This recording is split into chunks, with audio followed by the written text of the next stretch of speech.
All of those years laying bricks led us here to this destiny. Part of the plan for the land we were promised. Sing out like we're crossing the Red Sea, 'cause we travel back, we live our history. A long, long time ago, Joseph's brother sold him as a slave in Egypt. Long story short, he rises through the ranks to become Pharaoh's number 2. A famine strikes Canaan, and Joseph's entire family joins him in Egypt. Many years later, about 400, the family has grown into an entire people known by Father Jacob's other name, Israel. A new Pharaoh was in charge who did not know of Joseph.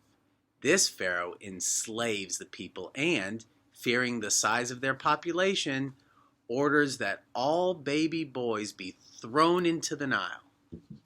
One day, Moses observes an Egyptian beating an Israelite slave, and Moses kills the Egyptian slave master. Afraid of Pharaoh's reaction, Moses flees to the neighboring territory of Midian, where he meets Jethro, the priest of Midian. Moses falls in love, marries Jethro's daughter Zipporah, and tends to Jethro's flock. One day, while the sheep were out to pasture, God reveals himself to Moses in a burning bush that is not being consumed by the fire. God tells Moses to return to Egypt to tell Pharaoh, "Let my people go." Moses, along with his brother Aaron, do what they were instructed, but Pharaoh insists that he doesn't know this God. He then makes the Israelites work even harder, so God sends blood to the Nile to convince Pharaoh, but to no avail. Next came frogs. Yikes, then came lice. The 4th plague brought wild beasts to the land, followed by the pestilence.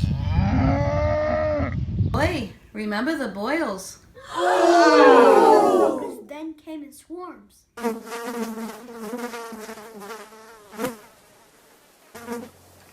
and watch out for the hail.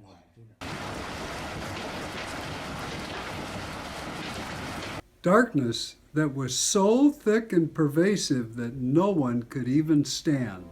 Hello, is it me you're looking for?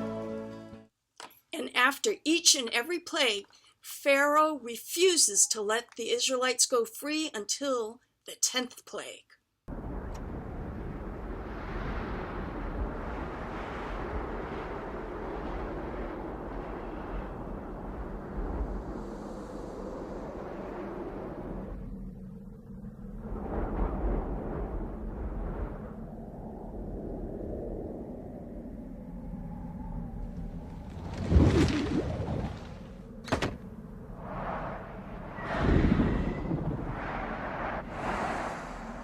God tells the Israelites that they will be spared from this plague if they take blood from a slaughtered lamb and paint it over their doorsteps. After this plague, Pharaoh finally sends them out. But as the Israelites are leaving, Pharaoh has a sudden change of heart and sends chariots to chase after them. They run to what seems like a dead end as the Sea of Reeds, or the Red Sea as it is known, stretches for miles ahead of them. But never fear, Moses places his staff into the sea, and the sea splits. The Israelites pass through unharmed, while the water recedes on the Egyptians. The Israelites sing songs of joy and gratitude, led by Miriam, as they cross safely to the desert. They will journey in the desert for the next 40 years, and each year we will tell their story. We tell our story, and eat matzah to remember our ancestors' haste. We sing songs of joy and gratitude, spilling a bit to show our remorse for the fate of the Egyptians. And we look ahead with hope to the future. Hatikva, L'Shana Haba B'Yerushalayim. You believe you're part of the story. Yeah, we crossed the water.